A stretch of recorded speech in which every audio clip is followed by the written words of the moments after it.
வணக்கம். ரோரர் சினிமாஸ் தமிழ் செய்திகளுக்காக இன்றைய முக்கிய செய்திகளை பார்ப்போம்.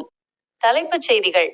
தமிழக முன்னாள் முதலமைச்சர் செல்வி ஜெயலலிதாவின் 78வது பிறந்த நாளை முன்னிட்டு பிரதமர் நரேந்திர மோடி அவருக்கு புகழாரம் சூட்டி நெகிழ்ச்சியான வாழ்த்துக்களை தெரிவித்துள்ளார். தமிழகத்தின் வளர்ச்சிக்கு அவர் ஆற்றிய பணி ஈடு இணையற்றது என பிரதமர் குறிப்பிட்டுள்ளார். அரசியல் களத்தில் பெரும் எதிர்பார்ப்புக்கு மத்தியில் அஇஅதிமுகவின் தேர்தல் அறிக்கை இன்று வெளியானது. இதில் அறிவிக்கப்பட்டுள்ள அதீத இலவச வாக்குறுதிகள் ஜனநாயகத்தை அசிங்கப்படுத்தும் செயல் என்று சமூக ஆர்வலர்கள் பலரும் கடும் கண்டனம் தெரிவித்து வருகின்றனர். அதேவேளையில் திமுக கூட்டணியில் காங்கிரஸ் மற்றும் திமுக இடையே தொகுதி பங்கீடு குறித்த முக்கிய பேச்சுவார்த்தை இன்று இறுதிக்கட்டத்தை எட்டியுள்ளது. பிற செய்திகள்.